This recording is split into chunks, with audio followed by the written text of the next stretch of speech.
Hi, and welcome to Sound Off with System One. I'm your host, Ali Moen. I am the Engagement and Events Marketing Manager here at System One.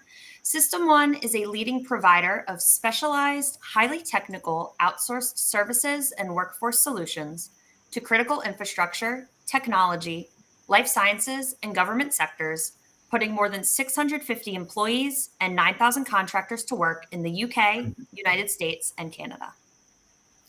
Thank you so much for joining us today for another broadcast of Sound Off with System One. Very, very excited about the topic that we have to discuss today, and very excited that we have this fine panel of experts for us to dive into some great tips for you. As you're joining in today, please join us in the comments. Let us know where you're joining from and what industry you're working in. And if at any point during the discussion today, you come up with a question that you'd like to ask our panel of experts, please share that in the comments as well. I do have Karen and Rich from the marketing team here monitoring those, and they'll be able to send us over some great questions for our experts to touch on for us today. But before we dive into the topic, as always, would love to go through some introductions.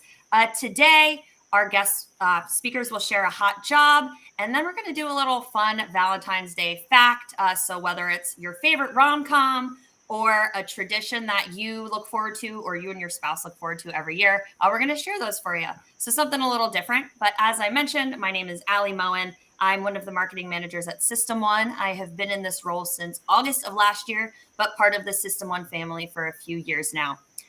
So my favorite rom-com, that's what I'll go with today, is 10 Things I Hate About You. So little Julia Stiles, Heath Ledger, Joseph Gordon-Levitt. Love that movie. Watch it every year, I think, around this time. So we will now start over with you, Maggie, for a brief intro, something Valentine's Day related, and then your hot job. Sure.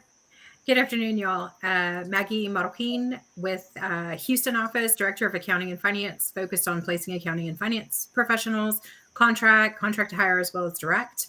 I've been with System One 6 years as of Monday this past week, so yay. And fun fact, not big on movies here, but every year my husband, being in Texas, he will get me a taco heart. It's a gorgeous heart made out of tacos. Eat tacos until your heart is content. And I tell you, it's way better than chocolates and flowers and everything else. So it's great. One of the hot jobs I wanted to talk about today is a controller position based out of the Woodlands, so North Houston. And really great opportunity, open due to growth, and hands-on role. Ideally, they're looking for a CMA, a certified management accountant. They will consider a CPA credential, but really focused on that CMA credential. It's very hands-on, working directly with the CFO, kind of serving as their right hand for anything accounting and finance related. This company in particular, they do tend to grow a lot through acquisitions. So if you have some M&A activities in your background and just a strong people person looking to build up the team in place, coach, mentor, process improvement, just a really great, well-rounded role, great exposure to the executive leadership team as well. Just great opportunity, degree in accounting or finance. Also, like I said to that, the CMA credential, the CPA credential, heavy, strong cost and inventory background, very motivated to fill this role. So definitely feel free to apply, invite me to connect. So let's talk about it. Awesome. Thank you so much, Maggie, and happy anniversary to you as well. So Maggie's job information can be found in the comments. You can search by that job ID number at our career portal at jobs.system1.com. And now we'll go over to Raul. Let's head to you for an intro, something Valentine's related, and then your hot job. Good afternoon. Thank you for letting me have this opportunity, Ali. This time of the year, a rom-com that I typically enjoy, well, whenever it's on TV, actually, it's a fairly popular movie. It's Bridget Jones' Diary. It's a movie that starred Renee Zellweger, and for a while there, back 25 years ago, I had a crush on her, and she was I found her adorable in that film, and I enjoy it even now. Every once in a while when it's on TV, I do make sure, if I have the time, to stop and watch it. Now, in terms of the job that I'm highlighting today, it's the Mechanical Codes and Methods Engineer. It is a highly technical role, working for a very particular client of ours. In particular, that client is TerraPower. It's a company that was started in 2006 by Bill Gates. They are moving earth, breaking ground, developing technology, finding solutions to technical obstacles that have never been seen or heard of before until now. They are on the cusp of an engineering breakthrough. We're moving away from coal as a nation and into other sources of energy. TerraPower will be one of the answers for that shift towards clean, renewable energy. If you're intellectually curious, if you're a nuclear engineer, if you want to get to work in a revolutionary area, solving a very, very real problem that is at our doorstep, this is your opportunity. Nuclear engineers with 5 years or more of experience who are hands-on, who want to work from home, who want to be paid well, contact me. I'd love to talk with you about this role today. Awesome. Thank you so much, Raul. So his job information is also being dropped in the comments. Again, you can search by job ID number. You can learn more about this role as well as apply to it directly at our career portal, jobs.system1.com. And Raul, I'm going to have to add Bridget Jones's Diary to my movie watch list because I have actually never seen it. But thanks to your recommendation, I have a new movie to check out. So we will head over to our final panel expert, Jennifer Novajowski. So if you want to give yourself a brief intro, share that hot job, and then something Valentine's Day related. Great. Thanks, Allie. Hi, everyone. I'm Jennifer Novajowski. I'm the recruiting director of Joulé's Life Sciences recruiting team for our greater New York City region. Our team focuses on contract to hire, direct hire staffing for positions within the life sciences, specifically in the scientific space. I've been with Joulé for 16 years, and I'm based at our Edison, New Jersey office. So for today's hot job, I would like to highlight a biologist position that we currently have available. We actually have a couple of different roles there at different levels. It's with a biopharmaceutical company located in the greater New York City area, and they have these positions that they have. They're looking for somebody that has a cellular and molecular biology background. So ideally would like to see a degree in biology or biochemistry, 2 to 5 years of lab experience, and again, that really strong background in molecular and cellular biology, specifically with molecular cloning and mammalian cell culturing. These candidates, what's really cool about this role is that you would be supporting the development of new drug candidates in the therapeutic area.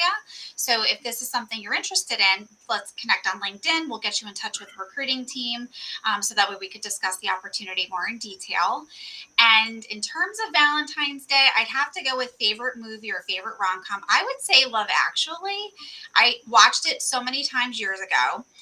I recently watched it again, and it made me realize like there's so many little innuendos and things that I missed the first time around that now I just need to go back and keep watching it. So I would say Love Actually is my favorite. That is a great one. So thank you for sharing that, and thank you for sharing that hot job. All of these jobs can be found in the comment section.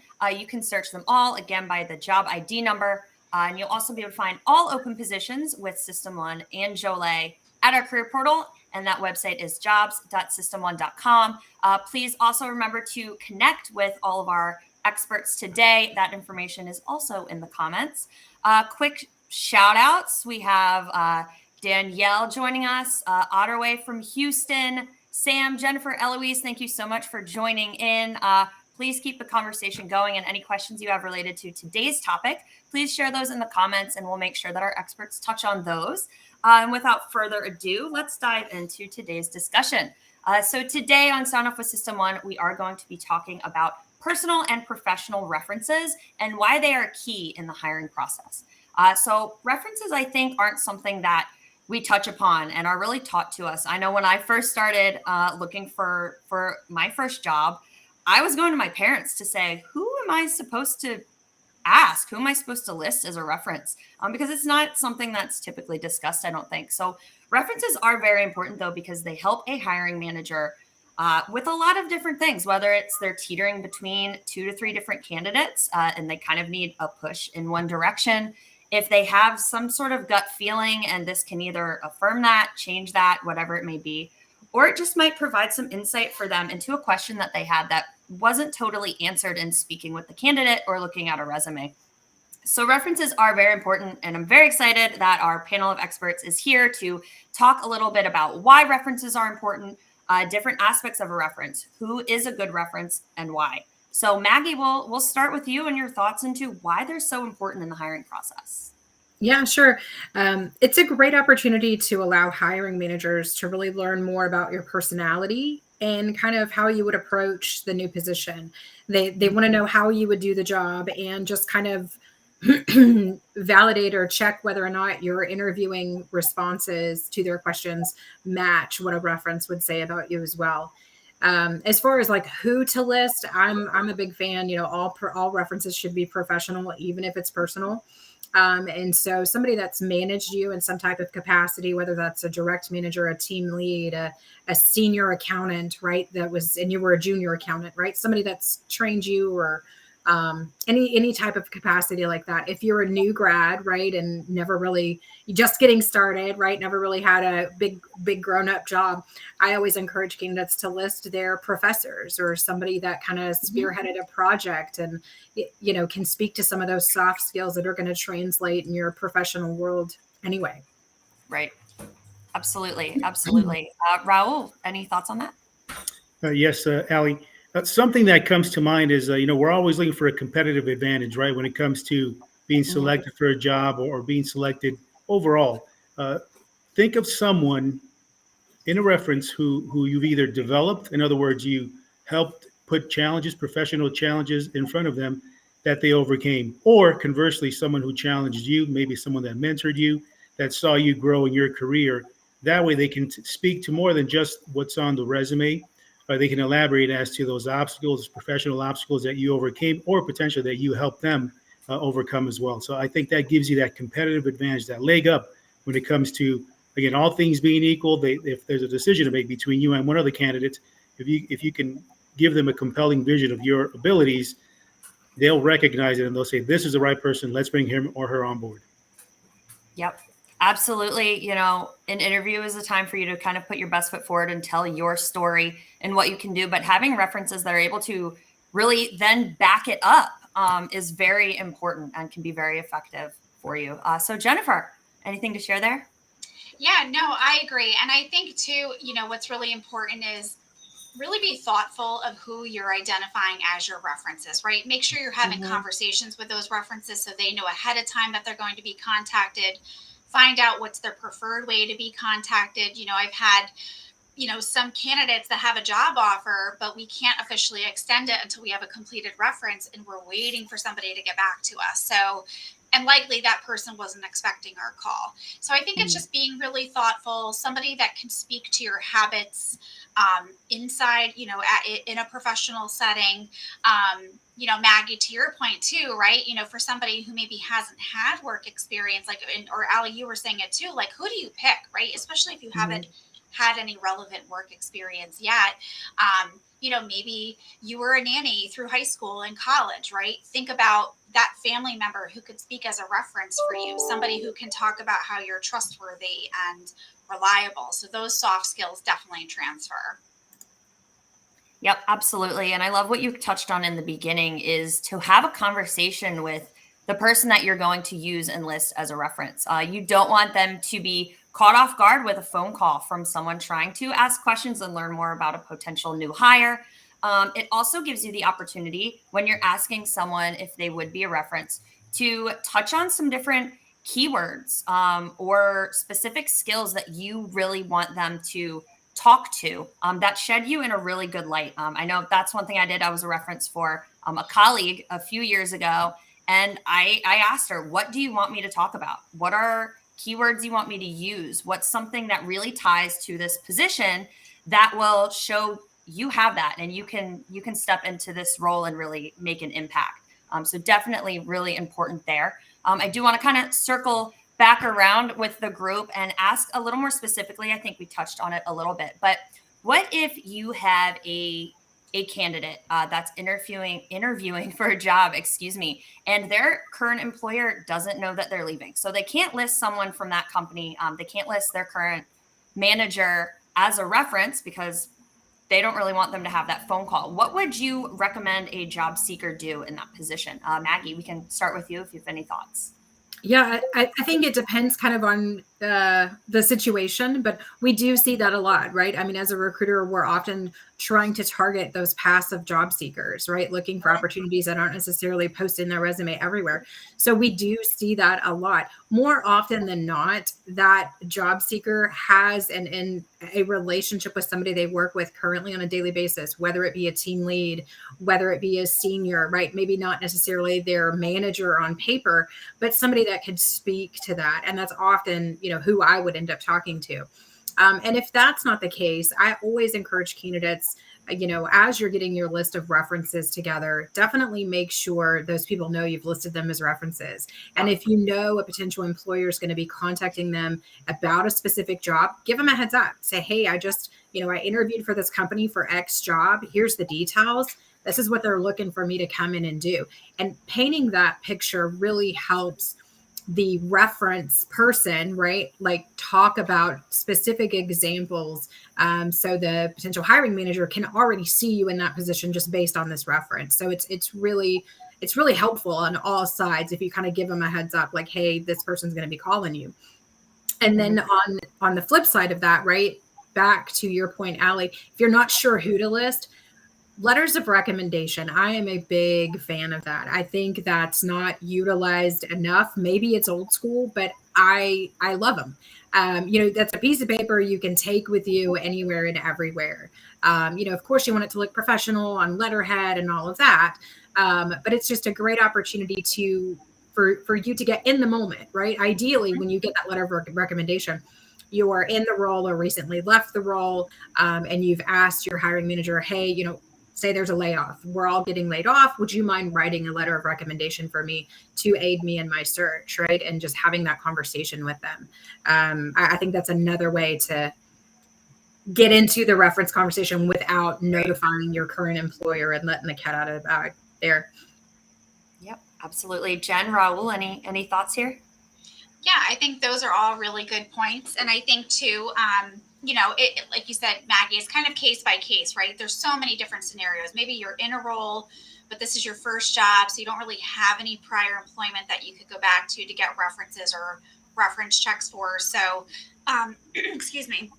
This could also apply to somebody who hasn't had work experience yet, right? So maybe it's, look back. Are you volunteering anywhere? Are you part of an organization that you help with that's maybe not relevant to the industry? Like, for example, two of my sons are wrestlers. So for their wrestling league, just for volunteering, I organize all of their off-season events, right? So I would probably look to the person who runs the whole organization as a reference, somebody that can speak to my ability to take instruction, execute my organizational skills, whatever those things might be. Because there definitely are times, like to your point, we are looking for that passive job seeker, and we don't want to ruffle any feathers if their current employer doesn't know that they're looking. Yep, absolutely. Raul, do you have anything to add here? Yes, feel free to suggest a peer. Reach out to a peer at your company. I can tell you in the year or so, I've been here for just under a year. I can think of 3 people immediately who I can reach out to any time of the day, including the weekend, and we can just have a conversation. It doesn't have to be about work, although it often is. I can reach out to him or her and talk through any issues. If you're comfortable enough making a call like that, and if you don't have someone, then find someone at your organization who you're comfortable speaking with. You can probably think of at least one person. Speak with him or her and tell them that you're going to suggest that he or she be a reference, and are they okay with it? I think a peer is a fine and perfectly acceptable reference for any job seeker out there. And one thing I'd love to add to, and just to piggyback from your earlier comment, Raul, oftentimes when people are interviewing for leadership opportunities, everybody thinks references need to be up. And if you're a leader, people want to know what kind of manager you are. So feel free to list some of your direct reports on there as well, that you have a relationship with, so they can speak to the type of leadership skills you bring to the table. I think that's overlooked a lot when we're working on leadership opportunities. It's always, my direct boss and then his boss and then maybe a customer or somebody, a vendor that, I managed a relationship of. But look down too, look at some of those folks that you have good relationships and rapport with. Yep, absolutely. And I know we're mentioning kind of relationships and rapport. And if any of you have any thoughts, chime in. I know we kind of talked a little earlier about this, but make sure when you're asking for a reference, it's someone that you have maintained some form of relationship with. So if you've been in your current role for 8-9 years and you need a reference from your last 2 places of employment, let's say that's what it is, make sure that your employer from 8, 9, 10 years ago, you've tried to have some form of relationship with.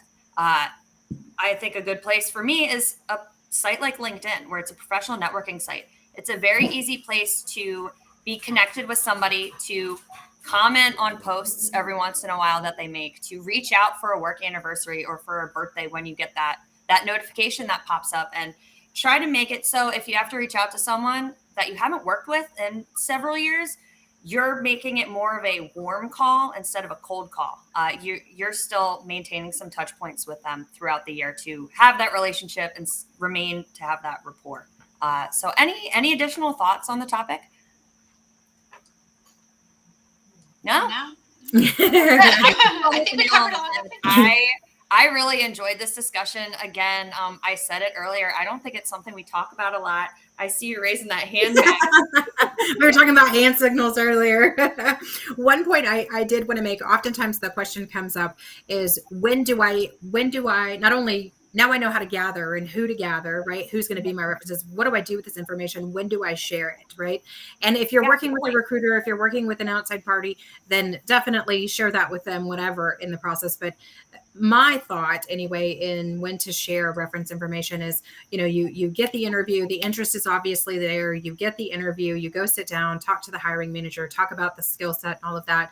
And I always encourage candidates to have a separate list of references. I would never put references on a resume with their contact information, right? I feel like you need to have a conversation with me if you want to know what my people want to say about me, right? So when you're leaving an interview, I always encourage candidates, give them that separate sheet of paper that has all the contact information, where you worked with them, phone number, email, whatever, makes the most sense. I always include name, title, phone number, email, and where you work together.